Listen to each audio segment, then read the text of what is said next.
Hello, everybody, and welcome into Commodity Culture, where we break down commodities markets, sound money principles, and geopolitics, all with the goal of making you a better investor in the commodities sector. My name is Jesse Day, and today is November 24th, 2025.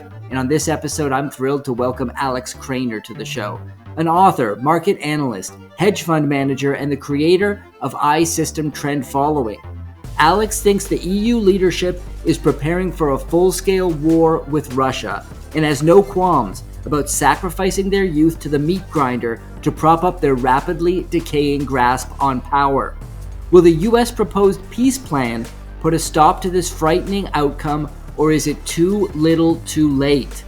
Alex also gives his take on the conflict in the Middle East and why, despite their massive political influence in the US and their large-scale social media campaigns to influence public opinion, Israel is trapped in a blind alley and may even cease to exist as a nation once this war wraps up. All of this and so much more ahead in my conversation with Alex Krainer. Alex Krainer, great to have you back on Commodity Culture. I want to kick things off with the peace plan that is being proposed by the Trump administration to put an end to the war in Ukraine. Now, I believe the latest on it is that it is currently going through a refining process because the original draft that was released, I don't think it was acceptable either by the Russian or the Ukrainian side, given their current stance. What are your thoughts on the initial plan that was proposed, and is there any hope of this actually having an impact? Is this another dog and pony show? We've seen a lot of this back and forth on supposedly there's going to be peace in Ukraine, and the U.S. seems to keep fumbling the ball and coming up with these, seemingly not listening to the Russian side at all when they say these are what they're non-negotiable, and the U.S. seems to kind of ignore that. What are your thoughts on how this latest peace plan could potentially have an impact? Jesse, thank you for having me, and greetings to all your viewers and listeners. I would take Trump's peace plan quite seriously. I think it is based on the framework that was agreed between two sides back in August when Trump and Putin met in Alaska. And some of the provisions of the plan are very, very important. I don't know what reason, many people read this plan in many different ways, even though it's 28 points drafted in a very preliminary way. Every single one of the 28 points could be a 2 or 3 page document easily. So it's not a plan. It's not a plan. It's more like a framework for discussion. But some of the provisions are extremely important.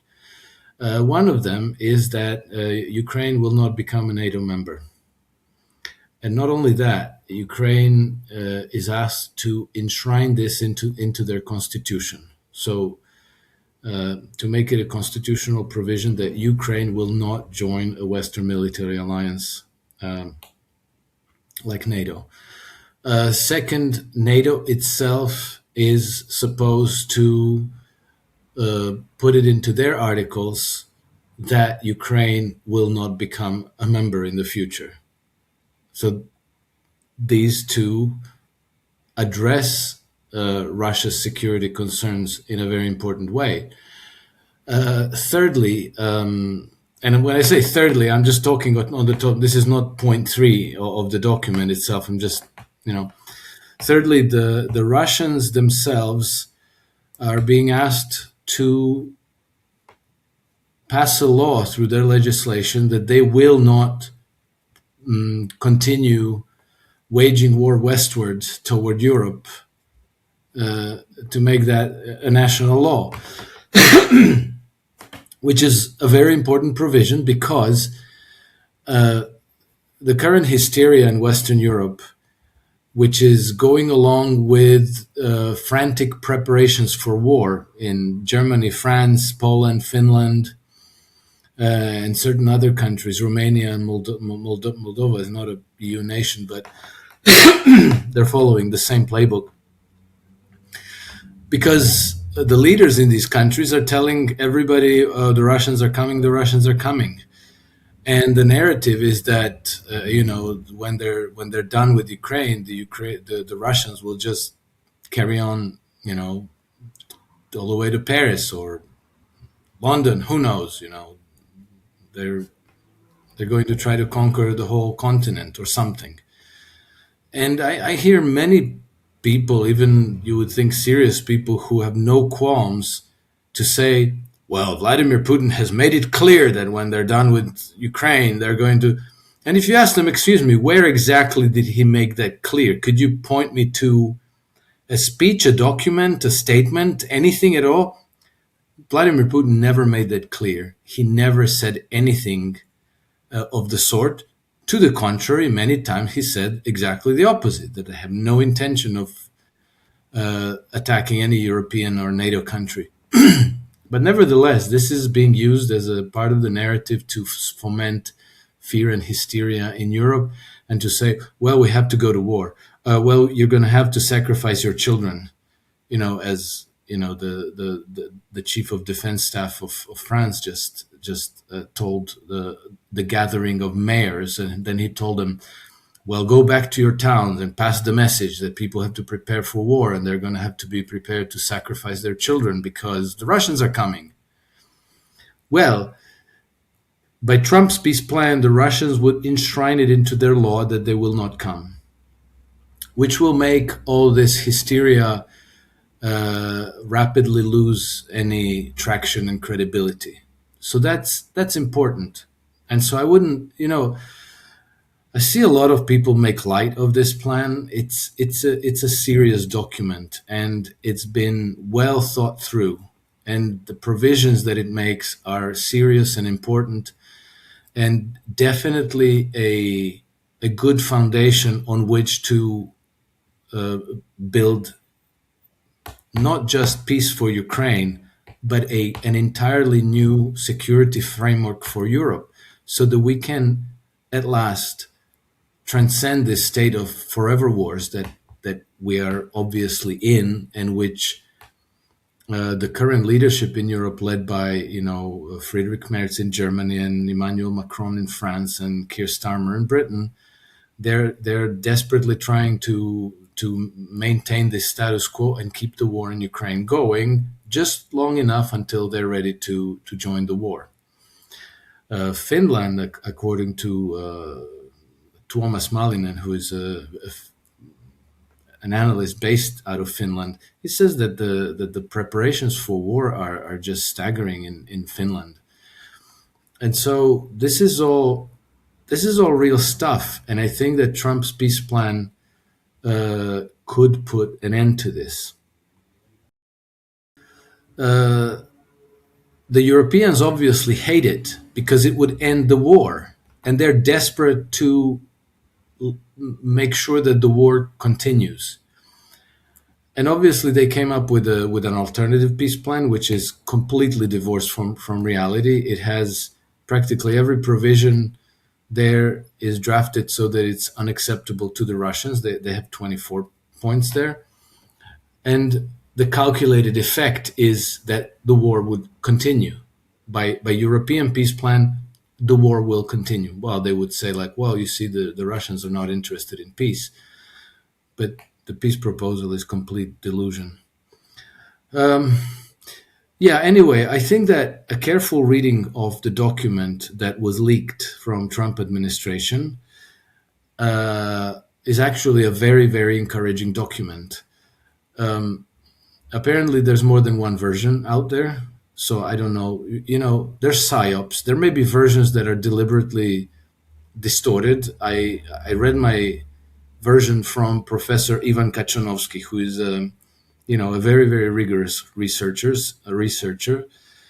and I trust that the version I read is the genuine plan. And obviously the Europeans are not delighted, and Zelensky's government is not delighted either. But we see that the Trump administration is exerting pressure on them, and he's doing that with the ongoing corruption investigations. And we saw a few days ago that there was there was an investigation over $100 million embezzlement by the people who are very close to Volodymyr Zelensky, and three of them already fled to Israel.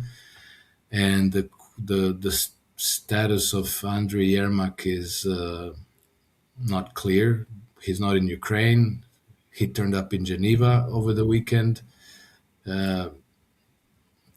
So we don't know. But basically, it seems to me that the Trump administration is exerting pressure on them to cooperate. But then these $100 million that they were investigating is just the tip of the iceberg. Apparently, the full scale of corruption is into billions, estimated 50 to $100 billion. A lot of this money has been laundered out of Ukraine through European banks, apparently Estonian banks in particular. And so the expansion of this investigation will indubitably put pressure on the Europeans to cooperate, and they might have to. So, in all, I think the plan is a great start. Again, as I said, every one of Trump's 28 points is just a statement that could be elaborated on many pages.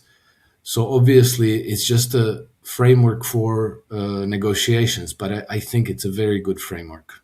The sponsor of today's episode is ARC Silver Gold Osmium. Owner Ian Everard is praised even by his competitors as one of the most honest and level-headed bullion dealers in the United States. They have some great prices. You can see some of them displayed right now on screen. Take advantage of these specials today by reaching out to Ian at 307-264-9441 or by email at ian@arcsgo.com. Make sure to tell him, of course, that Commodity Culture sent you. And now, back to the interview. My fear is, as you mentioned, that the EU leadership isn't going to accept any type of peace plan, and then by proxy, Ukraine will then not accept any sort of peace plan presented to them. Because like you said, for whatever reason, they appear to be determined to go through with this to the bitter end. Like you mentioned, that French, you said he was the head of the Ministry of Defense, going on television, or I don't know if it was televised, but it was recorded. It's all over social media, and saying that, you know, you have to be willing to give up your children, and that we have to talk about how the cost of living is not going to get better because we have to support the war effort. Are these European leaders serious about going to war? You mentioned Finland there. That's pretty startling. Or are they just doing this as a show to kind of psyop their citizens into accepting a higher cost of living, continuing inflation, continued debasement of their currency, and so that they have a bad guy to point to and say, well, this is all because of the war effort. We have to, make sure we invest in the war effort. Is that really their end game, or do you think these people are serious about putting lives at risk, their people's lives at risk? They absolutely don't care about putting lives at risk, and that is absolutely the objective of going to war, because they are running a system that's disintegrating as we speak, and which is going to result in a very deep economic and social crisis. And in these situations, this is not unique to our moment. This is a historical episode which has happened who knows how many times over the last at least 2 millennia. And so when the economic situation deteriorates to a certain point and the social pressures start to boil over, then the ruling establishment cries barbarians at the gate. And today it's the Russians are coming. And the risk to their system, the risk to their hold on power, is exactly the fighting age males who could prevail over them in a revolution or a civil war or some kind of a social uprising. So when you cry barbarians at the gate, then you recruit all those fighting age males and you send them off to a foreign war to be sacrificed in large numbers. And that's also a way to recruit the ones that are going to carry water for you. You find the brave, dumb, obedient ones who will brutalize their fellow soldiers to follow your orders, and then you know that that guy is a good candidate for your Praetorian Guard. So, that's the purpose of war. And then, how many people end up sacrificed. It doesn't matter. When World War One, they knew the war would be massive and absolutely devastating. Maybe they didn't know that it would cause 40 million casualties, but they knew that the casualties would be in the millions. And so they, putting lives at risk, not a problem at all as far as they're concerned. It's probably even a positive for them, because if you get rid of a large part of the fighting age male segment of your population, then you've released the pressure valve, the social pressure valve, and you've maybe saved yourself in a way. So that's absolutely desirable. And then, once the war gets going, then, if there's no food on the shelves in supermarkets, you say like, well, it's the Russians, the war's going on. If people can't get doctor's appointments, shared sacrifice, you have to be patriotic. If your pension isn't being paid, blame the Russians, and on and on and on. They get to blame everything on the foreign enemy. But not only that, they also get to deal with opposition the quick and dirty way. Because then, once the war is going on, then anybody who might disagree can be suspected of being a enemy collaborator. They can be dismissed or imprisoned or persecuted for lack of patriotism, for being a traitor to the nation, and so on. So it's the greatest imaginable social emergency. The war is, that allows the ruling establishment to do whatever they need to do to consolidate their power and to get ready for the whatever comes after the war. I want to shift gears to discussing Israel for a moment. We've seen reports now that this ceasefire that was supposedly happening seems to have been broken on the Israel side. Recent bombing, I believe, of Gaza at least once, if not more than that.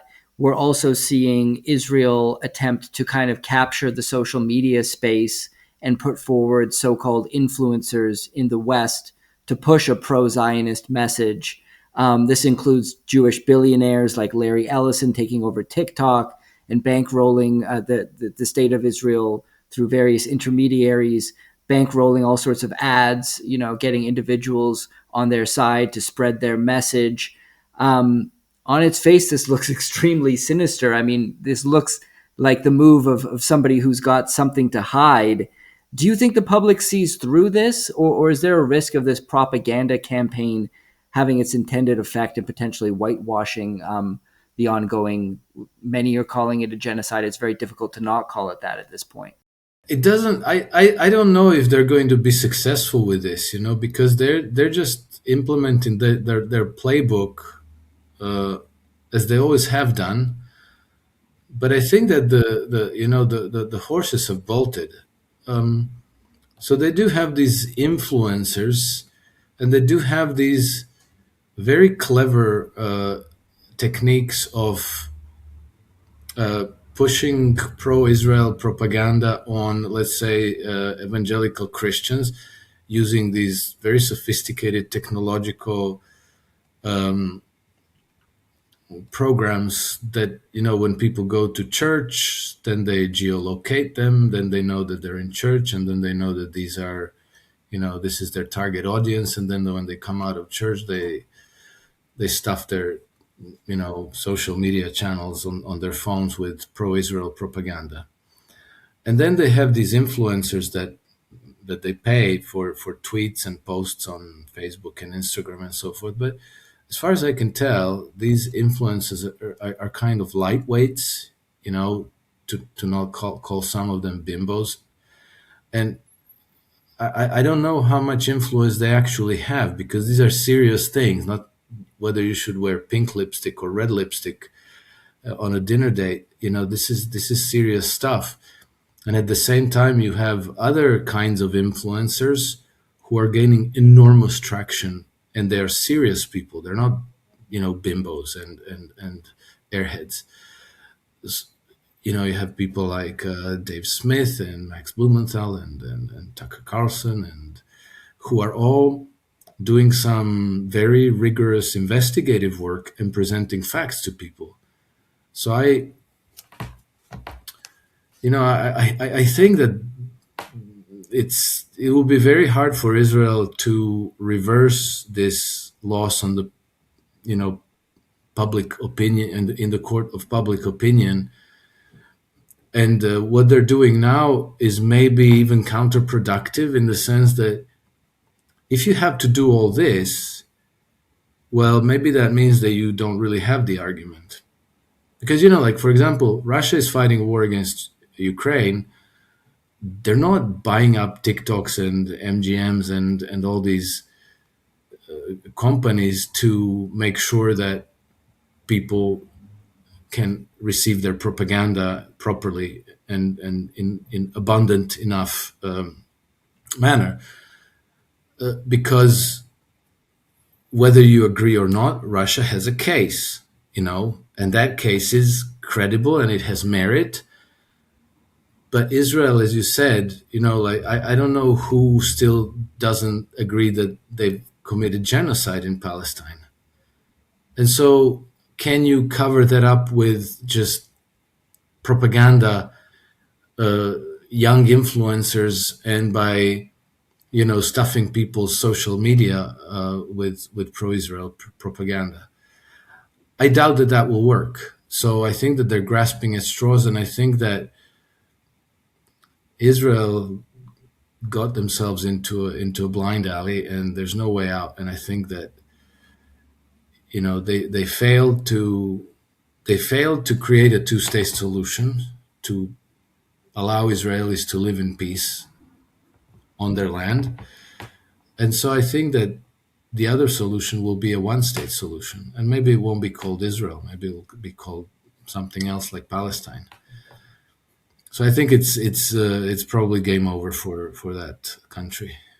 Yeah, I'd love you to expand a little bit further on the ultimate fate of Gaza and of Israel, because obviously we've seen very strong U.S. support up until this point. Obviously, we all know about AIPAC and the tremendous influence that they have on the political scene in the United States, the amount of politicians that have been captured for the Israeli cause. Of course, there's also very strong speculation about Jeffrey Epstein being involved with Israeli intelligence and that being a part of the picture as well. So do you think there's going to come a point where America completely, abandons the Israeli cause, because it still seems to have massive influence? And, Trump, of course, positioning himself as the architect of peace in the Middle East and putting this ceasefire together, which is not held very well. How do you think that whole situation is going to advance? Well, you're right that Israel has massive support in the United States, but it's only half as massive as it was 2 years ago. Israelis have lost support of the American people by a huge margin. I think it halved, more than halved among young voters, especially among young conservative voters. It didn't help that somebody assassinated Charlie Kirk, and the Israelis, whether they're guilty or not, their own conduct only made things worse. They've only made themselves look more suspicious. With regards to Trump administration, I'm not sure what to think, but I've said it many times. If I were an ardent Zionist, I would not trust Trump, and I genuinely don't think that Trump's love and devotion for Israel is a genuine thing. He's a politician. His number one priority is the political battle at home. And a huge voting bloc that has supported Trump was Zionist Jews and evangelical Christians, and among them, extremely important donors, billionaires. So he can't just come out and say, "Okay, we're done with Israel. That's finished." And he may think that. I don't know. I haven't been in his head, but he may think that because there's a whole segment of the American political class who does think that. You can't say it. It's radioactive, but they think that. In 2012, the government, I don't know who exactly, but they commissioned a study by all 16 intelligence agencies. 16 of them. I think maybe today there are 17, but at the time it was 16. So all 16 of them, they reviewed the case of Israel. And they all came to the conclusion unanimously that the interests of the state of Israel are actually harmful to the interests of the United States. So, nobody's going to come out and say this because, that's kind of urinating against the wind politically. But, maybe they already made up their mind. And we've seen that Trump has very skillfully avoided waging a regime change war against Iran. So they had a polite exchange, which was, that was to war as World Wrestling Federation is to a real fight. It's fake. They dropped some bombs and some Tomahawk missiles to a few sites. And then the Iranians responded in kind. They dropped a few bombs, a few rockets to one military base. They gave them advance warning so they could evacuate. There was no victims on either side. And I'm not talking about Israel assassinating Iranian government officials. I'm just talking about this exchange between the United States and Iran. And then that was the end of it. And the war against Iran wasn't renewed. Trump actually thanked the Iranians for the courtesy of pre-announcing their attack so that they could evacuate the troops. And then he explicitly said, I'm not interested in a regime change in Iran. And American representatives have maintained negotiations with Iranians. And so, and then, there are also some interesting things to observe on the symbolic level. For example, when J.D. Vance went to Israel recently, he didn't do like all American representatives up until now, that they have to go to the Wailing Wall and then they have to have themselves photographed, doing that whole ritual. Instead, J.D. Vance went to the Church of the Holy Sepulchre, which was a statement in itself. And then we had Trump make a speech to the Israeli Knesset, which, if you listen to it carefully, it's he embarrassed Netanyahu, he embarrassed Miriam Edelson, and he embarrassed President Herzog. That was practically a trolling speech. So I think that the new American policy is to say to all these people, there's a new sheriff in town, you work for us now, and you're going to do as we tell you. Now, Israel is still bombing Lebanon, they're still bombing Gaza, but the war hasn't expanded to Iran, which is kind of the big deal in that region. And we also saw that Trump didn't issue a security guarantee to Ukraine, which is a huge deal in that region. So I think that on the balance of evidence, I think that Trump is trying to do the right thing. And then I know that people almost immediately slam me down with, oh, you're giving Trump too much credit. And I'll explain something that I've spoken about in the recent past, which doesn't get any traction in the media, and there are no important constituencies that you could say, yeah, Trump is doing this because of Miriam Adelson or the donors or whatever. It's the question of Bosnia and Herzegovina. Not on anybody's radar. It's a tiny little country in the middle of the Balkans, but that country was being rigged by the British to become the second front in the West's war against Russia. And people who live there saw it.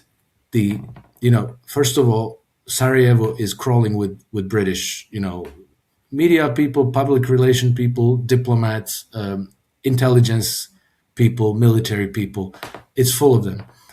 And they have this huge network of NGOs and private companies, but all these private companies are actually working through British Council, or they work with the British Foreign Office or MI6. And they were starting to escalate tensions between the Serbs, the Croats, and the Muslims in Bosnia. And we saw those tensions rise and rise and rise, and the situation was getting kind of very, very worrisome. And then I've been hearing from people who are there. They were saying, well, things are getting better, actually. And they were saying things are getting better since Trump came to the White House. And about 3 weeks ago, I was in a conference where I was able to speak to one of the cabinet members of the Serbian government in Bosnia. And so I asked him, look, is this true? I've been hearing that, the tensions are dying down, that the situation is improving in Bosnia. And is this true? And he said, yes. And I said, is this since Trump came into office? And he said, yeah, absolutely. He said, the situation is dramatically better. And he said, it's like night and day. And that now they're dealing with the Americans. Before they were dealing with the Brits. And he said, the Brits were very aggressive and abrasive. And he said that the Americans are much more reasonable and very accommodating.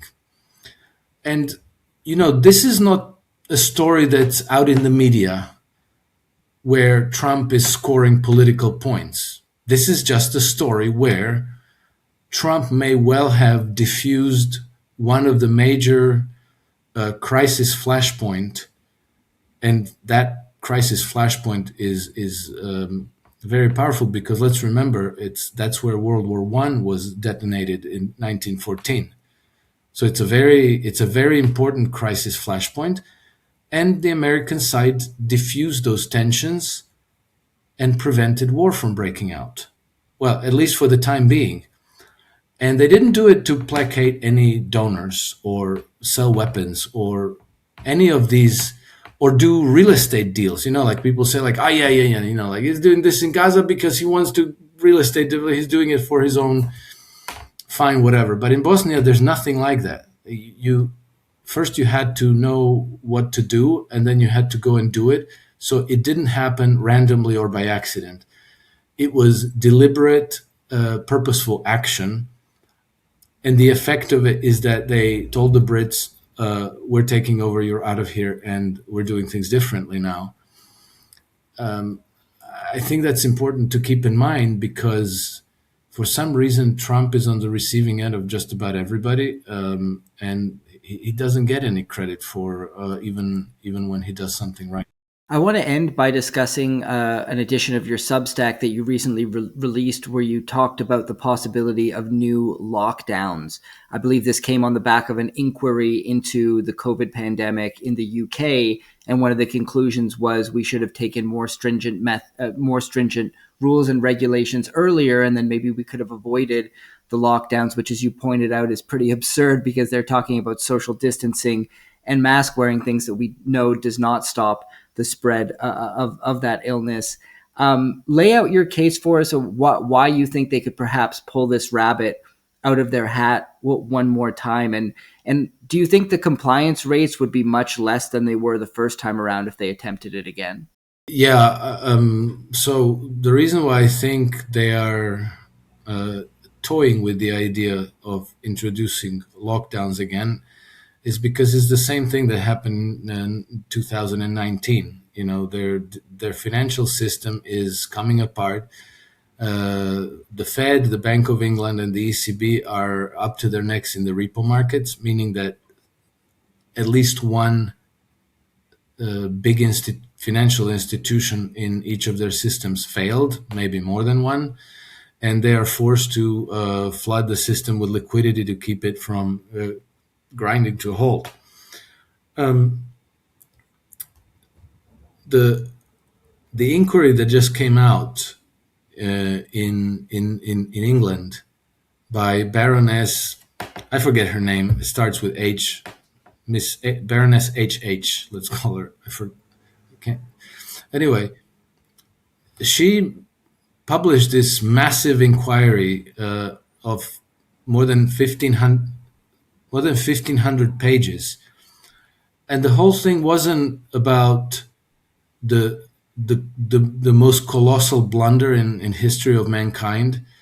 It wasn't about the effects it had on children who weren't able to go to school, businesses that shut down and went bankrupt because they got locked down, who should spend the rest of their life in prison. None of that. It was basically the gist of her conclusions, her explicit conclusions, where that, the lockdowns might have been of shorter duration had the government gone, harder, more rigorously, less hesitantly, almost as if to contrive a justification to do more and to lock us down harder the next time.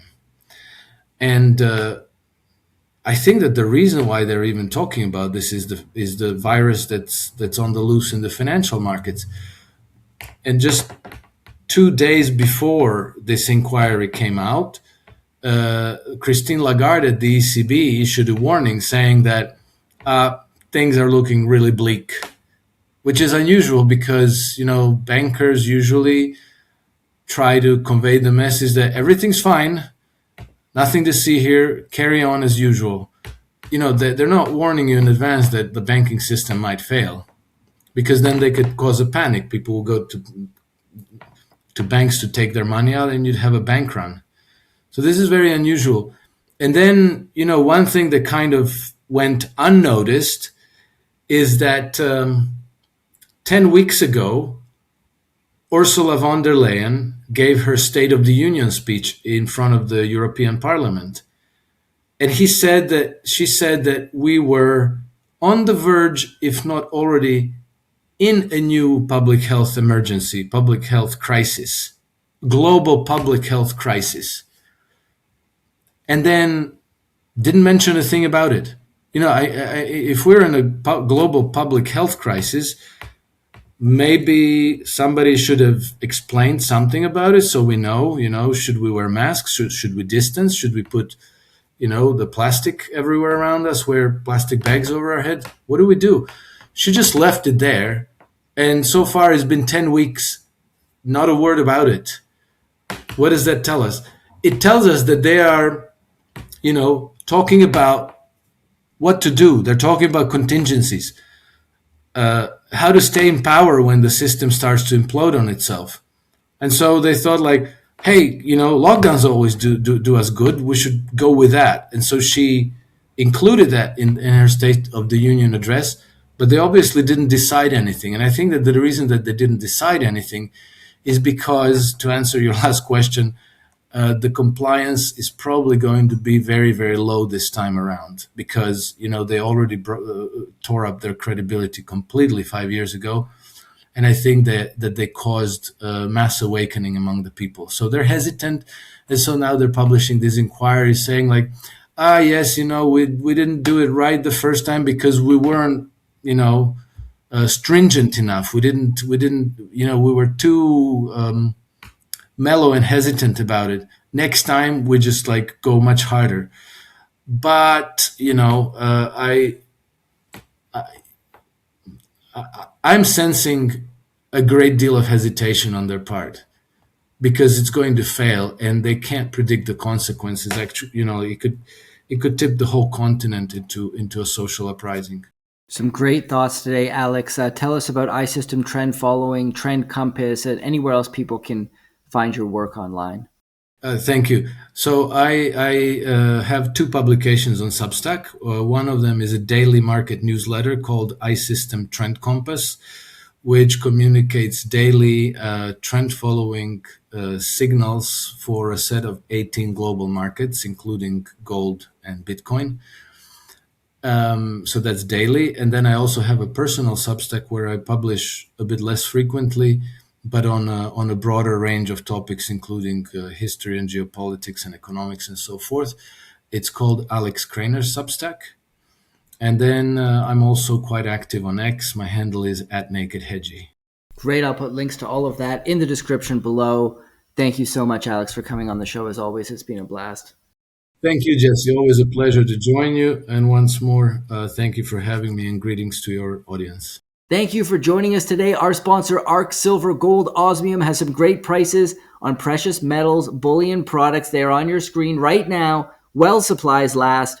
Take advantage and reach out to owner Ian Everard today at 307-264-9441 or by email at ian@arcsgo.com, and make sure to tell him that Commodity Culture sent you, and pick up your Commodity Culture merch, all backed by a 100% quality guarantee, using the link in the description below. And I'll see you guys in the next episode.